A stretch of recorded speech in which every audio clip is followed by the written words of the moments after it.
वो दिन है जिस दिन बरसगीर मुसलमान ने पूरे आलिम को ये पैगाम दिया, ये जुल्म की जागीर ना अब तकसीम होगी,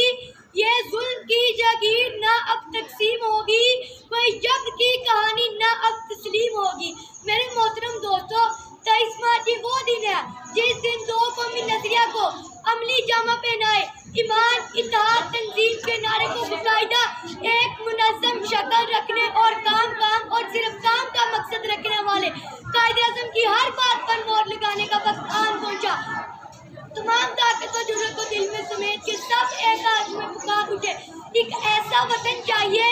जो बस हमारा ही हो, एक ऐसा वतन चाहिए जो बस हमारा ही हो, एक ऐसा झंडा चाहिए जिस पे चांद सितारा हो।